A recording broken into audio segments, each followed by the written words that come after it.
Okay, this is for section 4.7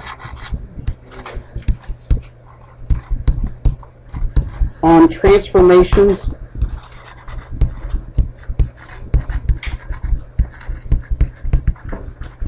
of quadratic.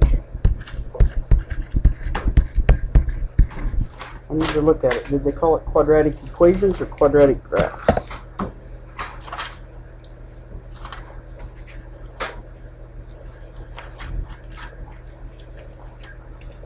Yep, quadratic graphs.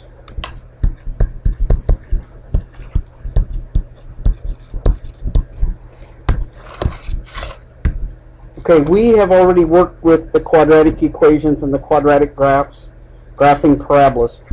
Okay, the form that we worked with it for a parabola was the equation was in the form y equals ax squared plus bx plus c. And your clue that it's going to graph a parabola is it's a y to the first and an x squared. Okay? And we said in that form, the problems that we've been working with, the axis of symmetry is figured x equals the opposite of b over 2a. The vertex has to be on that axis of symmetry. We said that the y-intercept was the c value, and if you wrote it as an ordered pair, it would be 0c. Okay, that's the form that we've been doing all the parabolas in so far. Okay, now we're going to change the form of that equation. Okay, this one is basically called the standard form of the parabola, and we're going to go to what they call the vertex form of a parabola.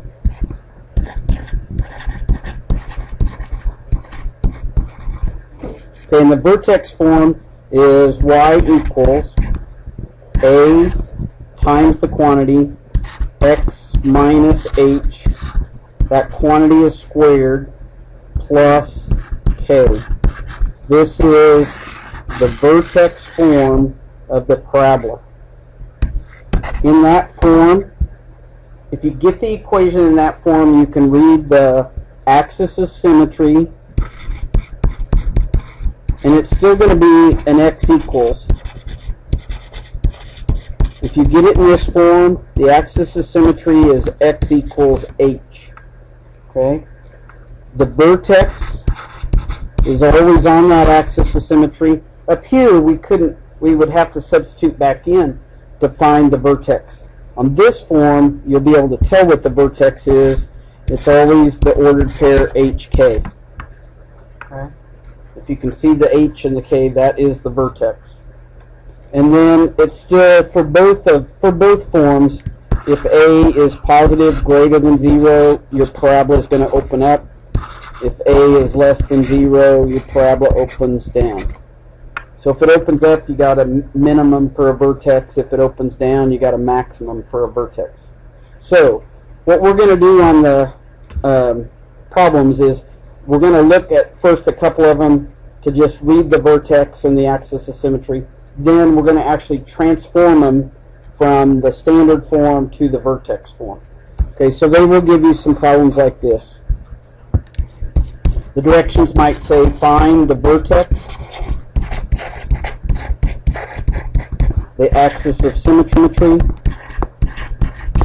and remember that's always going to be x equals a number, and how it opens.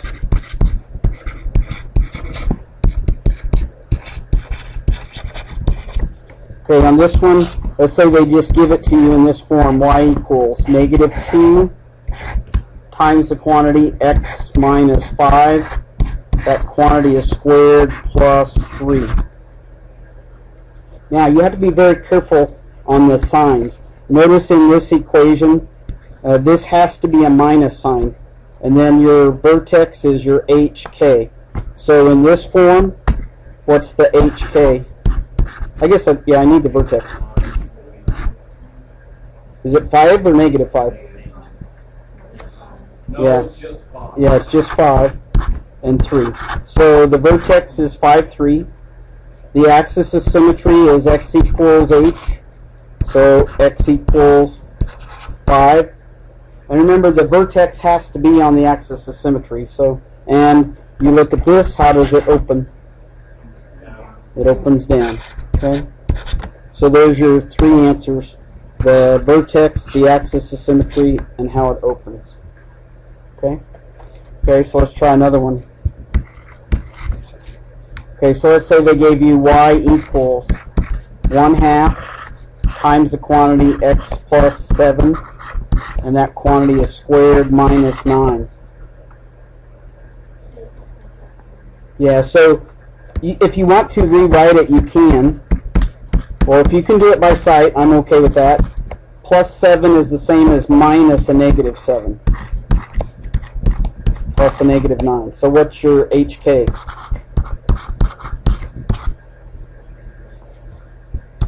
Yep, negative 7, negative 9 is your vertex. Your axis of symmetry is x equals h. So x equals negative 7. And it opens up because that a value is positive. Do you understand how to get the HK?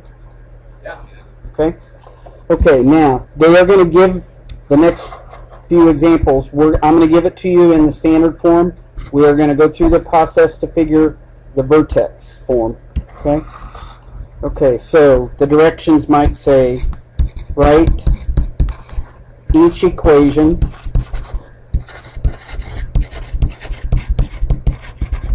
in vertex form.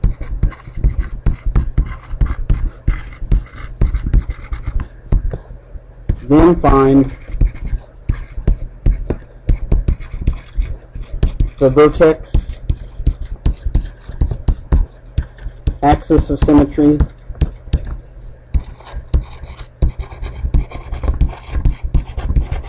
and how it opens.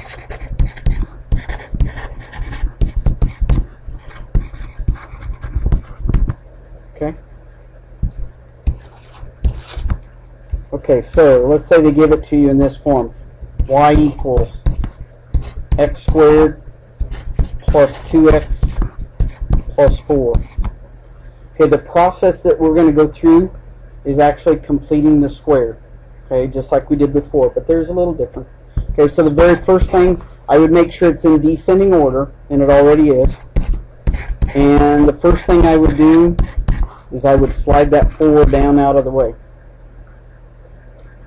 Okay, if this is a 1 in front of the x squared, then you just take half the coefficient of that linear term, so half of 2 is 1, and add the square of that. Now, when we did it, when we were solving a quadratic equation, we said add the square of that to both sides.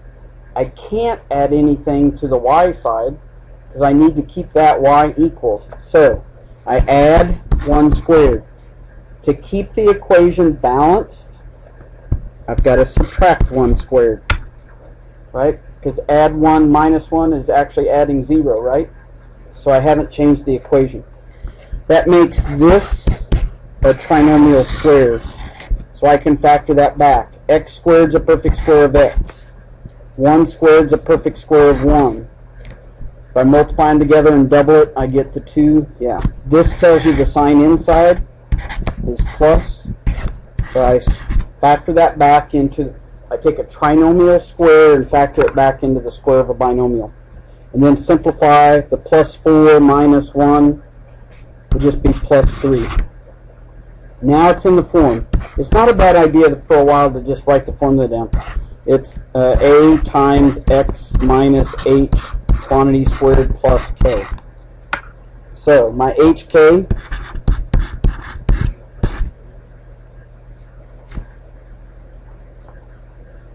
negative 1, 3, right? The axis of symmetry, x equals h. So x equals negative 1. Don't need that pencil. And how does it open? Yeah, because this is positive, it opens up. Okay, so my answers would be the vertex, the axis of symmetry, and how it opens. Okay.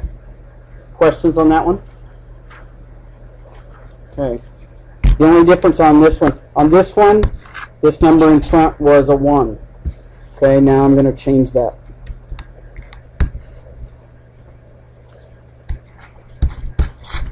Okay, so I give you in standard form y equals a negative 2x squared minus 4x plus 2.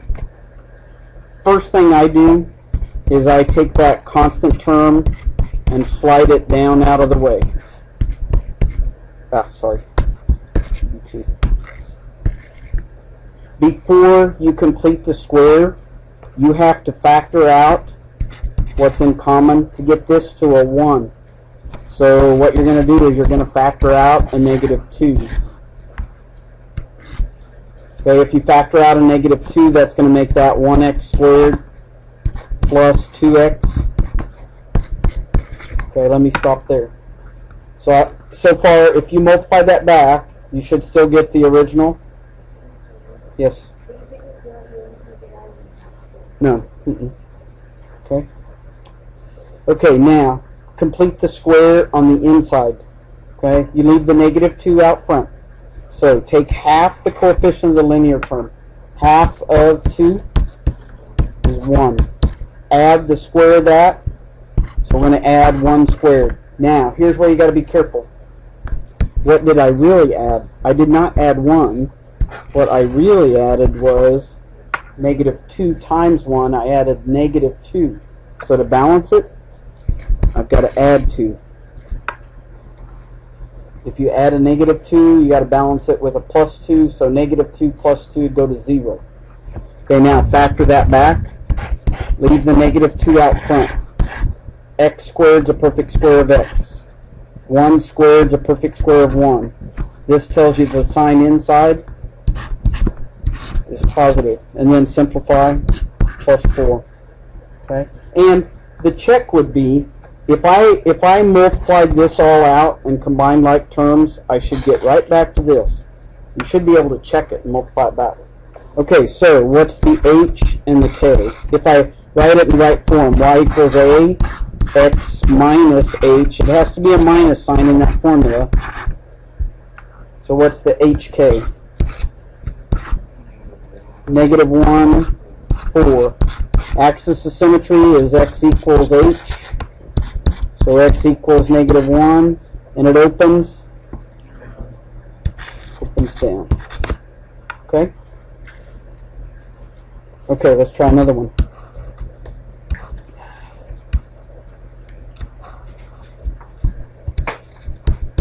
So I give you y equals 8x squared minus 16x plus 27. To get it in the vertex form, slide that 27 down out of the way. That gets it started. You factor the 8 out of the 2 terms that are left. So take the 8 out. What's left inside? Minus 2x, right? Okay, now complete the square. Take half the coefficient of this linear term. Half of 2, 1, and add the square of that. So we're going to add 1 squared. But what did we really add? We really added 8. So to balance it, we got a minus 8. So that goes to 0. Okay, so then you'd have y equals 8. X squared is a perfect square of x. 1 squared is a perfect square of 1. This time the sign inside's minus. And this would be 19. Okay, and it's in the form y equals a times. The more you write this, the better for you to memorize the formula. X minus h, quantity squared plus k. So the hk, careful on the signs. The negative's already there, so the h is just 1, 19. Okay, so x equals h. So x equals 1 is your axis of symmetry, and it opens up because A is greater than 0. Okay, last one. Try it without me. Y equals negative 2x squared minus 24x minus 75. Y equals negative 2x squared minus 24x minus 75. Okay, take a minute. Okay, let's go through this one now. Okay, so first thing, I would slide that constant term down out of the way. Okay, then I would factor out the negative 2. And that makes that plus 24x, right? Okay, take half the coefficient of the linear term. So half of 12 would be 6. Add the square of that, so I'd add 6 squared. But what did I really add? 6 squared is 36 times a negative 2, negative 72, so add 72. Okay, I take half, let me say it again, I take half the coefficient of the linear term and I get 6. And I add the square of that, so I add 6 squared. Okay, 6 squared is 36, but what did I really add? Negative 2 times 36? Yeah, that's because you're multiplying, so that's negative 72. So to balance, I've got add 72. And you should be able to check right there. If you multiplied that out, you ought to get back to the original. If you don't get back to the original, then you know you've got an error. Okay, so now let's factor it back. Yeah, whatever's out front, we multiplied that. Yep. Okay, so x squared is a perfect square of x. 36.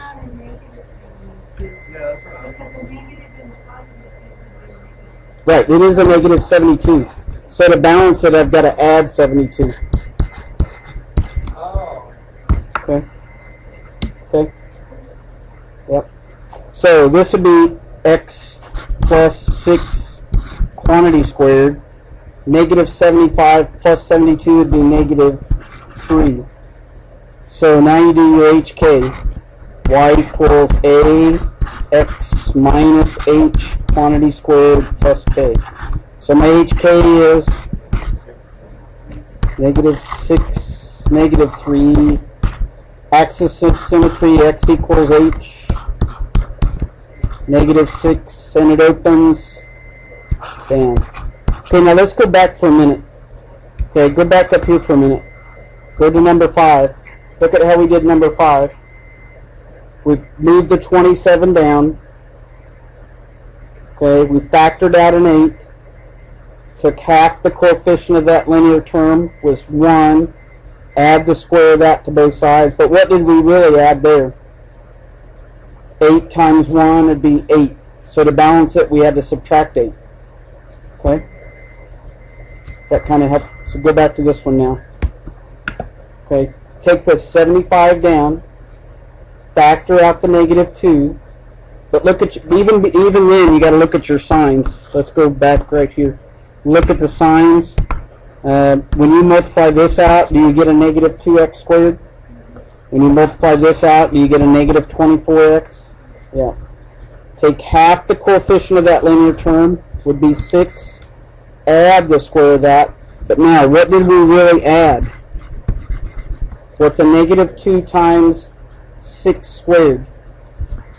Negative 2 times 36 would be negative 72. So to balance it, you've got to add 72. So you got this sign out here is going to make a difference, right? Okay? Okay, that should get you started.